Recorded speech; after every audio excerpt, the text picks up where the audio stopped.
December 23, 1944. The sky over the small Belgian town of Bastogne was silent, holding nothing but wind and the distant echo of artillery. Inside an observation bunker of the German 26th Volksgrenadier Division, an officer raised his binoculars. He had grown used to the sight of Americans running low on food, low on ammunition, and freezing in their trenches. In his mind, the numbers were simple: 22,000 men, cut off, starving, and surrounded in the dead of winter. They would surrender. The only question was whether it would be today or tomorrow. Then the sound appeared. At first, it was a faint vibration rolling across the hills, like a storm forming beyond the ridgelines. Seconds later, the western sky began to darken. Rows of American C-47s came into view, flying low in perfect formation, stretching from horizon to horizon. Colored parachutes opened across the snow-covered fields, falling like a storm of supplies dropped from the heavens. As German troops counted their last shells, the Americans were being resupplied with an entire arsenal in the middle of the siege. On that morning above Bastogne, something silent but brutal happened. The Germans realized they were not besieging a force that was dying. They were standing beneath the sky of an industrial power they could not defeat. And from the moment 241 American aircraft crossed overhead, the question was no longer, when will Bastogne fall? But when will Germany admit it has already lost? The forest of the Ardennes in December 1944 did not resemble a battlefield at first glance. It looked like a frozen wilderness, quiet, pale, and deceptively empty. But beneath that silence, every road, every slope, and every narrow trail had already been measured, calculated, and judged by the German High Command as the stage for their last attempt to reverse the war. Operation Wacht am Rhein, Watch on the Rhine, had been conceived not as a counterattack, but as a strategic gamble meant to reshape the entire Western Front. Hitler believed that a single blow, delivered at the weakest point of the Allied line, could break open the front, fracture the coalition, and force the Western Allies to the negotiating table. He dismissed any argument that Germany lacked the strength. He ignored warnings from generals who had fought since Poland and France. The order was absolute. The Ardennes would decide Germany's fate.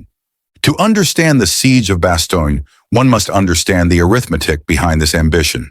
The German plan depended on speed, on punching through thin American lines, racing to the Meuse River, and seizing Antwerp before the Allies could react. Every element of the operation relied on the same assumption. The Americans would collapse as they had in 1940, when French divisions fell apart under the weight of blitzkrieg. But the Germany of 1944 was not the Germany of 1940, and the United States Army at Bastogne was not the French Army. At 5:30 a.m. on December 16, 1944, the Ardennes erupted under the fire of 1,600 German guns. For an hour and a half, they hammered American positions across an 80-mile front. Fog, snow, and low clouds concealed the movements of armored columns, rolling through narrow passes and forest roads. The first wave of Volksgrenadiers advanced with confidence, stepping over collapsed communications lines, stunned sentries, and shattered outposts. Many of the American units facing them were inexperienced, undersupplied, or recovering from previous battles. Some retreated in chaos, believing they were facing a local counterattack. Others tried to hold the line and were swept aside. German maps recorded village after village falling within hours. The initial momentum was undeniable. Inside the headquarters of the 5th Panzer Army, General Hasso von Manteuffel studied the reports with a sense of vindication. His divisions had been rebuilt, reassembled, or stitched together from veterans of the East, the West, and Luftwaffe ground crews. But morale rose quickly as they advanced. The roads leading through the Ardennes seemed open, and the Americans appeared to be folding under the pressure. For a moment, the illusion of early war Germany, swift, sharp, unstoppable, seemed to return. Among the units driving forward was the 26th Volksgrenadier Division, commanded by General Major Heinz Kokott. His men came from disparate backgrounds: a handful of survivors from the Eastern Front, naval personnel reassigned to infantry duty, and Luftwaffe recruits with minimal ground combat training. Yet they marched with a sense of purpose. They had been promised new weapons, ample ammunition, and the one advantage Germany still possessed? Surprise. But even in those first days of success, small cracks appeared. American withdrawals were not always panicked routes.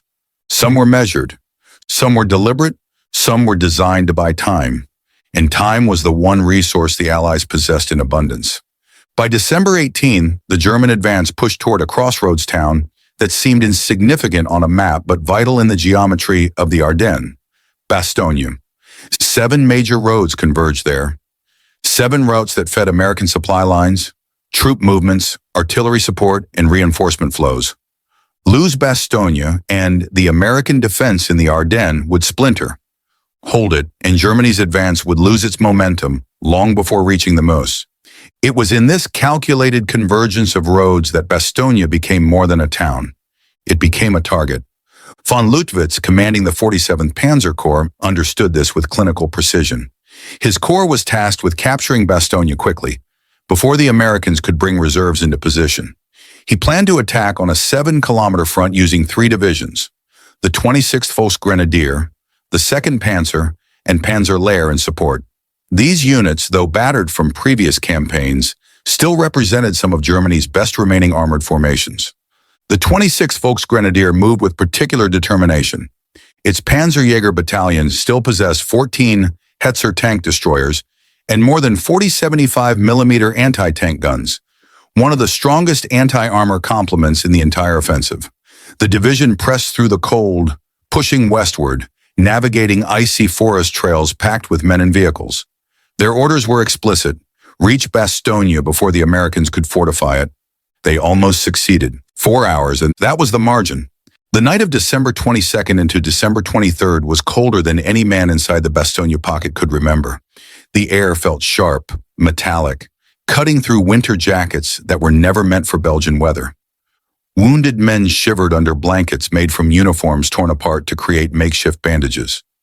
Medical tents smelled of smoke, blood, and frost. Ammunition crates sat half empty, guarded like treasure. And the officers of the 101st Airborne knew that, unless the weather changed, Bastogne would become a graveyard. But just before dawn on December 23rd, a change began settling over the forest. It was not dramatic. It was small, quiet, a brightness behind the clouds. Then another. Then another. By 6 a.m., the gray ceiling that had smothered the Ardennes for a week began to thin. By 7 o'clock, faint rays of sunlight touched the tops of the frozen trees. At 7:30, an observation officer from the 327th Glider Infantry climbed out of his foxhole and whispered, "The clouds are breaking." Inside German positions, men noticed the same thing. The fog lifted off the fields like a curtain being pulled away. Pale sunlight spread across the snow, revealing damaged vehicles, shattered trees, and the outlines of foxholes that had been invisible for days. In headquarters bunkers across the German line, radios crackled with anxious reports. Visibility improving, cloud ceiling rising, clear horizons forming west to east. What they did not say, but every officer knew, was that this improvement in weather meant only one thing: American air power was about to return. At 6:45 a.m., while the defenders of Bastogne watched the sky transform, 2 Pathfinder aircraft lifted off from airfields in England. Their mission was precise: drop the navigational teams required to mark the landing zones for the coming air armada. These Pathfinders were not glamorous. They were not the ones people wrote stories about. But every large airborne operation in the war relied on them. As the 2 planes approached Bastogne, German machine gunners spotted their silhouettes and opened fire. The Pathfinders continued, engines roaring through the explosions of 20mm flak shells. At 9:35 a.m., they jumped, small figures drifting into the American perimeter like falling leaves. American troops raced forward to recover them before German patrols could reach them. Within minutes, the Pathfinders had set up their equipment: beacons, panels, smoke markers. Their presence meant one thing: the main force was coming. At exactly 11:50 a.m., The first wave of C-47 Sky trains appeared over the western horizon. To the German soldiers in the trenches, it began as a faint sound, so distant it could have been thunder. But it grew louder, deeper, fuller, until the ground itself seemed to vibrate. Infantrymen turned toward the sound, confused. Officers reached for binoculars. Anti-aircraft crews scrambled, pushing ammunition belts into frozen guns. And then the sky filled with aircraft, not 10, not 20, not a single desperate flight. Hundreds. A relentless procession, 241 airplanes, flying in tight formation, wingtip to wingtip, stretching across the sky in a line so long that German observers stopped counting. In his bunker on the slopes of Singenschaum, Obergefreiter Klaus Weber felt his breath leave him as he lifted his field glasses. "Mein Gott," he whispered. "The sky, it's full of them." Next to him, Gefreiter Müller lowered his binoculars. His face had turned pale. "They're not just supplying the Americans," he said quietly. "They're showing us something." Across the line, men of the 26th Volksgrenadier Division watched in disbelief. The sight was unreal, not because of the number, but because of what it meant. For a week, German intelligence had assumed the Americans were on the brink of collapse. Their ammunition was almost gone, their food stores nearly exhausted, their wounded being treated with dwindling medical supplies. Yet now, through a sky that had been Germany's shield, came a message written in engines and steel. The Americans were nowhere near done. German anti-aircraft batteries opened fire with everything they had: 88mm flak guns, 20mm cannons, machine guns hastily repositioned toward the sky. The air filled with black bursts of exploding shells, puffs of smoke suspended against the blue like smudges of ink. The C-47s flew straight into it. Shells tore holes in wings. Engines burst into flames. Shrapnel punched through fuselages, but the formations did not scatter. They did not turn back. They did not break. To German observers, it looked impossible. Planes flying through a wall of fire as if they were indifferent to death. One C-47, its tail assembly fully engulfed in flames, continued in perfect alignment, held steady by a pilot who refused to break formation. Only after dropping every supply bundle did the aircraft peel away and plunge into the trees behind German lines.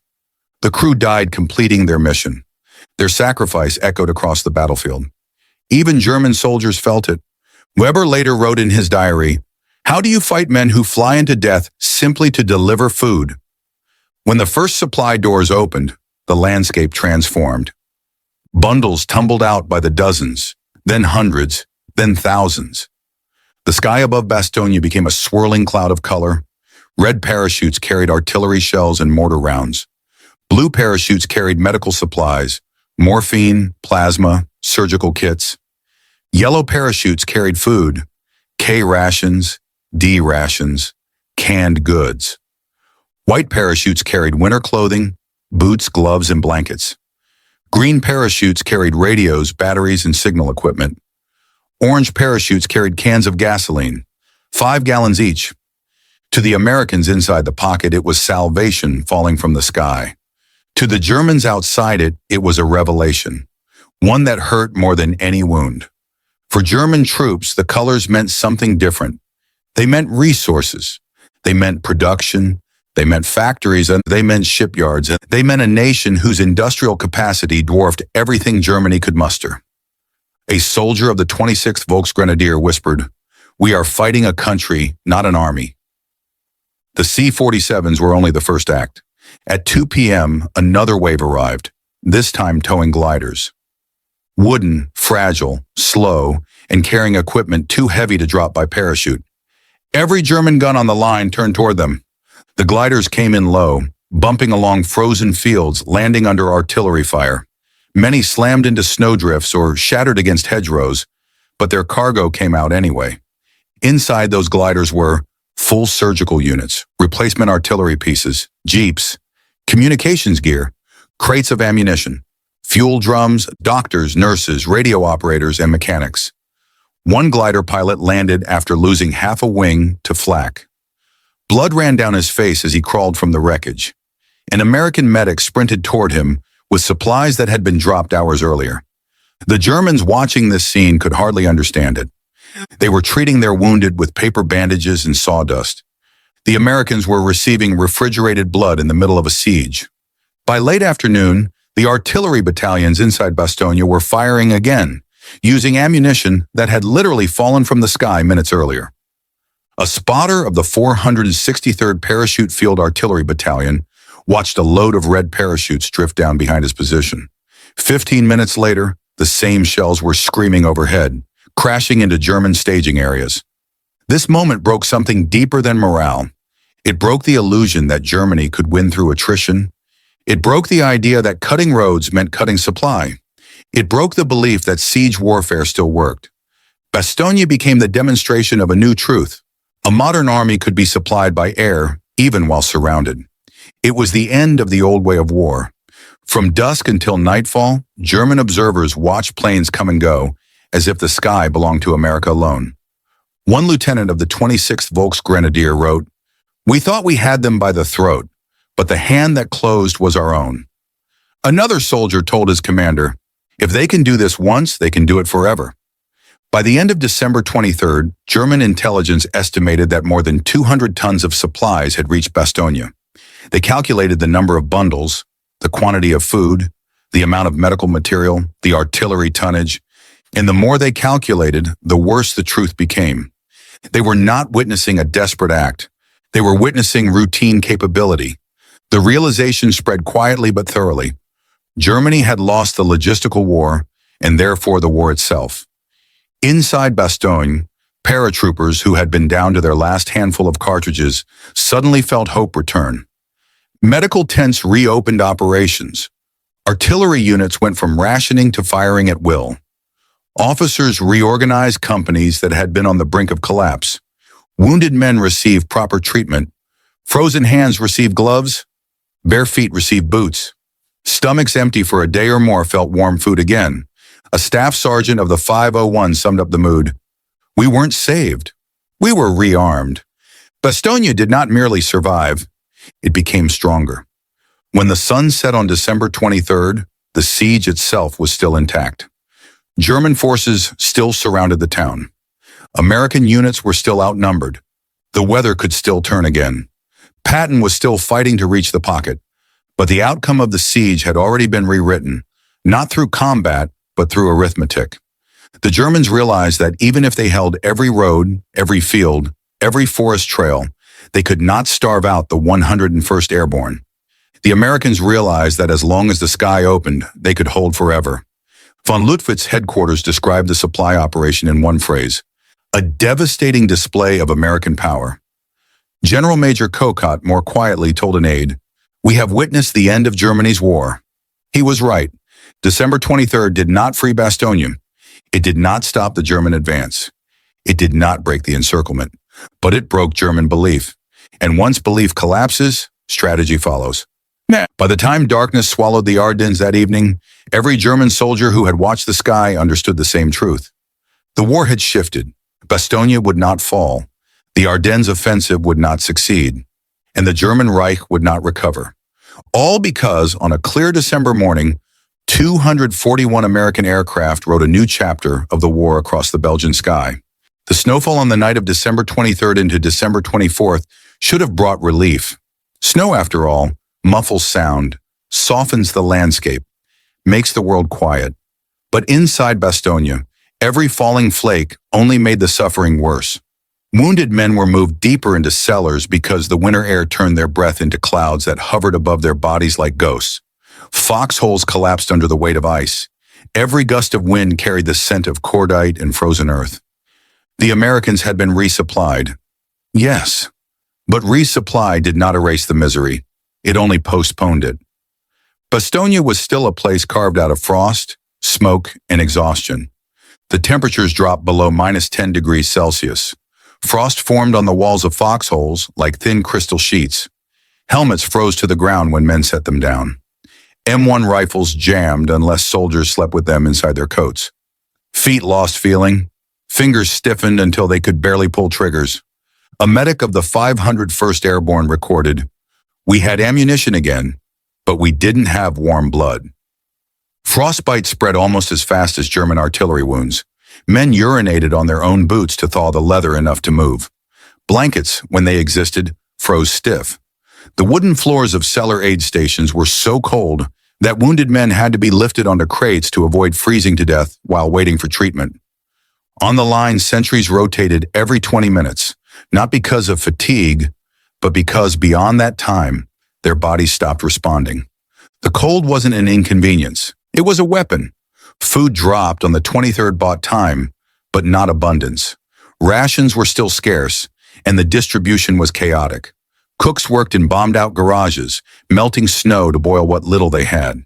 Soldiers stirred thin soups made from scraps and broken pieces of K-ration bars. One paratrooper joked bitterly, "Even the rats left Bastogne. We were too hungry for them." Hunger became a constant ache, an emptiness inside the stomach that echoed with every step. Men rationed their chocolate bars into crumbs. Others ate snow to create the illusion of fullness, causing stomach cramps that felt like wounds. Inside aid stations, the wounded begged for water, but water had to be melted from snow, slowly, painstakingly, and medics could not risk giving too much to men with abdominal injuries. When glider loads of food arrived, soldiers cheered, but the cheer died quickly. A single meal could not undo days of deprivation. Medical tents and cellars became the quiet heart of Bastogne's misery. Despite the medical supplies dropped on December 23rd, casualties were overwhelming. Plasma arrived, but not enough. Bandages arrived, but not enough. Morphine arrived, but nowhere near enough. Wounded men lay shoulder to shoulder in dark rooms lit by flashlights with dying batteries. Medics wore bloody gloves until they froze stiff and had to be peeled off. Surgeons performed amputations with their breath visible as fog above the operating tables. A nurse who came in by glider on the 23rd wrote, "It felt like operating on men in a refrigerator." Some wounded begged to be taken out of the cellar because they could no longer stand the smell: blood, sweat, damp wool, and infection. Others begged to stay because they could no longer stand the cold outside. Inside Bastogne, pain had no direction. It simply existed, everywhere. German artillery did not stop. Even though the 26th Volksgrenadier was low on shells, they used what they had with deliberate cruelty. They timed barrages for dawn, dusk, meal hours, any moment when men might let their guard down. The incoming rounds screamed overhead, echoing through the forest like metal beasts. Houses collapsed, roofs shattered. Snow plumes erupted where shells struck frozen ground, sending shards of ice and dirt flying like shrapnel. A paratrooper of the 506th recalled, "It wasn't the shells that scared you. It was the silence after, because you knew another was coming." When the Germans shifted to tree bursts, exploding shells in the branches to rain splinters downward, foxholes became cages rather than protection. Men covered their heads with their helmets and prayed. The sky looked harmless. The sky was a liar. Isolation is a subtle killer. It enters the mind before it enters the body. The men inside Bastogne felt the weight of it every hour. They had no guarantee that Patton would reach them. They had no idea if another airdrop would be possible. They knew the Germans outnumbered them. They knew the cold favored the enemy. They knew every step outside a foxhole risked a sniper's bullet or an artillery burst. Yet something held them together. It wasn't optimism. It wasn't morale. It was identity. The 101st Airborne had been trained to expect isolation, to see encirclement not as disaster, but as normalcy. Men joked, dark, sharp jokes, that they were surrounded again, as if it were just another Tuesday in the life of a paratrooper. One sergeant told his squad, "You're not cut off. You're just in a target-rich environment." Laughter followed, not because it was funny, but because laughter was a shield against fear. Across the snowy fields, German observers watched the American lines through periscopes and binoculars. They saw no resupply convoys, no trucks, no tanks, only men moving between positions under fire. To many Germans, the signs looked promising. They believed the Americans were weakening. They believed the cold was draining their strength. They believed that hunger was eroding their will. They believed the siege was taking effect. But what they were not seeing was the resilience behind those movements. What they were not hearing was the radio chatter inside Bastogne. What they were not sensing was the shift in American confidence after the airdrops. The defenders were hurting, deeply, but they were not broken.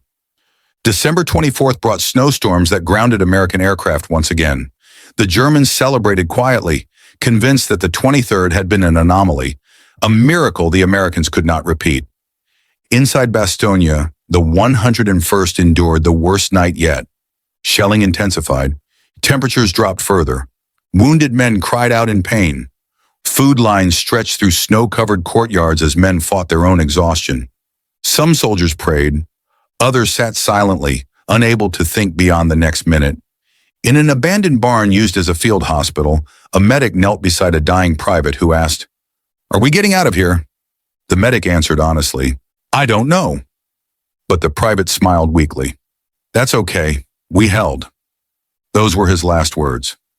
Christmas morning did not arrive gently. It arrived with engines.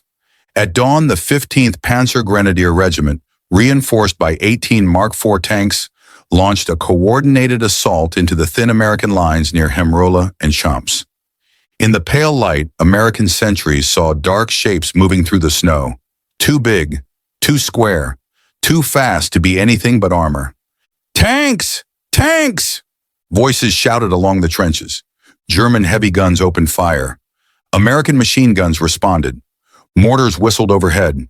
The assault hit the 327th Glider Infantry hardest. Their lines bent under the pressure, then nearly broke. German infantry began rushing through the gaps. One Mark IV tank rolled straight toward a company command post, its cannon glowing from repeated firing. Inside their foxholes, the Americans could hear German boots crunching in the snow. But then Bastogne answered. The 463rd Parachute Field Artillery Battalion, overflowing with shells delivered by parachute only 48 hours earlier, unleashed a storm of fire. Shells landed among the German tanks. Mark IVs shuddered under the impact. Tracks snapped. Engines erupted. Hatches flew open as crews bailed out into the snow. A tank commander radioed, "They're firing as if they have endless ammunition." The American artillery did not slow. They did not ration. They fired until the barrels glowed red. Infantry companies of the 502nd and 506th counterattacked. Bazooka teams crawled forward through drifts of snow. Tank destroyers raced into firing positions. Machine gun squads poured fire into advancing grenadiers. When the smoke finally cleared, all 18 German tanks were destroyed or abandoned. Snow around them was riddled with metal fragments and blackened craters. A German officer wrote, "It was not a battle, it was execution." The failure of the Christmas attack marked the beginning of the end for the German siege, but the men inside Bastogne did not know that yet. They only knew this. They were still alone. They were still surrounded. They were still outnumbered, and German artillery was still pounding them without pause. The night of December 25th into December 26th was the darkest of all. Wounded men whispered prayers. Exhausted soldiers slept sitting up, rifles across their chests. Engineers reinforced roadblocks using doors ripped from ruined houses. Medics worked until their hands bled.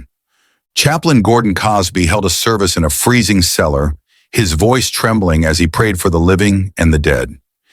Every man in Bastogne wondered if the Germans would try again at dawn. But as the black sky faded to gray on December 26th, the horizon carried a sound none of them had heard since the campaign began. Engines, American engines.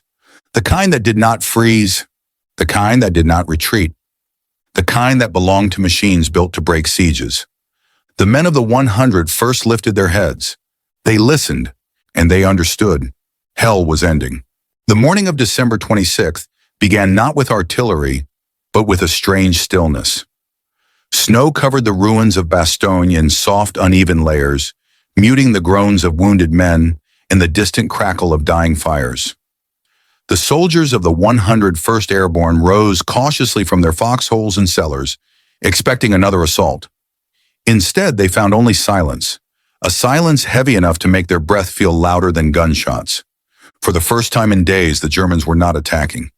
But that did not mean the danger had passed. It meant they were preparing. Inside a half-frozen barn converted into a command post, General Heinrich von Luttwitz traced the lines of his maps with numb fingers. His divisions were exhausted. His Volksgrenadiers were low on ammunition. His tanks were few, underfueled, and struggling to start in the sub-zero cold. But he knew that if they didn't break Bastogne today, they would never break it at all. Reinforcements sent the previous night from the 15th Panzer Grenadier Regiment brought strength enough for one final blow. The strategy was desperate. Concentrate what remained of the 47th Panzer Corps and strike the northwestern perimeter in sequence, hoping the Americans were weakened from the previous day's battle. A German staff officer whispered what no one dared say aloud. "We are sending men to die for a plan already dead." Yet the orders moved forward anyway, because hope, even false hope, is intoxicating in war. By mid-morning, American patrols reported unusual German activity, movement behind tree lines, the shifting of artillery pieces, the stirring of armored engines trying to warm up. But no shells fell. No infantry advanced. No armored spearheads appeared. A squad leader of the 502nd Parachute Infantry muttered, "It's too quiet. That's never good." The men checked their ammunition. They cleared ice from their rifles. They braced themselves. The day was preparing to crack open. Just before midday, the German guns roared again. Shells ripped through the air, slamming into the lines around Champs, Himrolo, and the wooded ridges to the northwest. Snow erupted in tall white plumes. Tree bursts sent wooden splinters slicing through helmets and coats. Machine gun nests shook under the impact. Then the infantry came. Grenadiers moved across open fields in staggered formations, rifles tight to their chests, breath visible in the cold. Behind them, the remaining tanks, Mark IVs and a handful of assault guns, pushed forward through the snow. The 327th Glider Infantry bore the initial brunt. Their thin line bent as the Germans surged through gaps opened by artillery. For a brief moment, it looked as if the perimeter might finally rupture. One American foxhole was overrun entirely. Another was buried under a direct hit that collapsed the earth around it. But then the Americans struck back. The 463rd Parachute Field Artillery Battalion, rearmed by the airdrop of December 23rd, opened fire with a fury Bastogne had not seen since the siege began. Their shells crashed into the German advance, ripping apart formations. Tanks shuddered under the explosions. Smoke rose in thick black columns, staining the sky. A German tank commander radioed desperately. "They are firing without limit, as if their supply is endless." He was right. American artillery no longer rationed shells. They poured fire onto every cluster of infantry, every tank, every road used for reinforcement. 2 German tanks made it through the barrage, but were destroyed minutes later by a rapid response armored detachment sent by division headquarters. Bazooka teams hunted surviving armor in the forest edges. Machine gun squads turned the snow into a cut field of fire. When the battle ended, none of the 18 German tanks remained operational. The infantry that survived retreated in scattered groups. A German officer would later write, "We did not lose the battle. The battle was taken from us by supply." At 3 p.m., a faint noise drifted in from the southern horizon. To most, it was indistinguishable at first, just another rumble among the many echoes of war. But to the men of the 101st Airborne, the sound grew familiar. Tank engines, but not German ones. These engines were deeper, steadier, more mechanical. The unmistakable growl of American Shermans. A paratrooper of the 501st whispered, "That's ours! That's ours!" At first, no one believed it. Then the noise grew louder, rolling across the fields and through the ruined streets. And at 4:50 p.m., the first shape emerged from the tree line. A Sherman tank, muddy, ice forming along its hull, pushed through the fog. Behind it came half-tracks, jeeps, and the infantry of Combat Command R of the 4th Armored Division. The defenders stared in disbelief. Some laughed. Some cried. Most simply stood frozen, unable to speak. The siege was breaking. At 5:05 p.m., the Sherman leading the column rolled into the outskirts of Bastogne. Radio operators across the American perimeter transmitted the same message. "Contact made. Bastogne is open." At headquarters, when the news reached Brigadier General Anthony McAuliffe, he nodded once. "Good," he said. "Now, let's get back to work." There were no celebrations among the 101st, no cheering, No shouting, just the quiet relief of men who had carried death on their shoulders for days and had refused to bow. One paratrooper sat down in the snow, removed his helmet, and let out a breath he felt he'd been holding since December 20th. "I thought I'd die here," he whispered, "but the war didn't take me today." News of the American breakthrough spread fast through German lines. Command posts fell into disarray. Officers pressed their fingers against their temples, reading reports that made no strategic sense. Von Lüttwitz paced along the map table, repeating, "We have lost Bastogne. We have lost the campaign." His staff tried to salvage hope, but the numbers were merciless. The Americans had reopened the corridor. Patton's Third Army was pouring in reinforcements. The Luftwaffe remained grounded and powerless. Panzer Lehr and 2nd Panzer were crippled. The 26th Volksgrenadier was bleeding to death. A battalion commander remarked, "This is no longer an offensive. It is survival." The collapse began, not on the line, but inside every German soldier who had been convinced victory was still possible. Though the corridor was open, the fighting around Bastogne did not end immediately. The Germans still held the high ground. They still possessed artillery. They still had enough troops to contest the roads. Small-scale attacks erupted through the forests and villages for nearly 2 more weeks. But something fundamental had changed. Before December 26th, the Germans believed they could win. After December 26th, they fought only because orders demanded it. The battlefield's energy shifted. The Americans were advancing. The Germans were retreating. The Ardennes offensive was bleeding out. On December 27th, General George S. Patton reached the command post of the 101st in Bastogne. Snow crunched under his boots as he entered the room. He looked at McAuliffe, nodded at the maps, and said, "You did well. Now we move." There was no ceremony, no speeches, just 2 generals acknowledging a moment that would define the campaign. Patton's troops pushed outward, widening the corridor, pushing the Germans off key roads and stabilizing the front. Meanwhile, American aircraft, now fully unleashed by clear skies, conducted over 1,000 sorties a day. Roads became death traps for German units attempting to regroup or retreat. The tide had turned, not gradually but decisively. When the casualty lists were compiled, the numbers told a story of brutality and endurance. For the Americans, 341 killed, 1,691 wounded, 516 missing, and nearly 1,000 casualties among supporting units. For the Germans, more than 3,000 dead, over 8,000 wounded or captured, hundreds of vehicles destroyed, irreplaceable tanks and artillery lost, a strategic offensive crippled beyond repair. But the true cost was not measured in bodies alone. It was measured in belief. The Germans lost faith in their ability to win. The Americans gained faith in their ability to endure. War in that moment shifted irreversibly. Lesson 1. Industrial power wins modern wars. Courage matters. Tactics matter. Leadership matters, but none of it survives without supply. Germany fought with determination. America fought with determination, and a production line behind every rifle. Lesson 2. Siege warfare died at Bastogne. A surrounded force was no longer doomed. If a nation owned the sky, it owned survival. Lesson 3. The will to fight does not guarantee victory. The 101st had unmatched resolve, but resolve without resupply is martyrdom. Air power turned resolve into endurance. Lesson 4. A single moment can shift the shape of war. On December 23rd, the 241 aircraft did more than deliver supplies. They delivered a truth the Germans had never wanted to admit.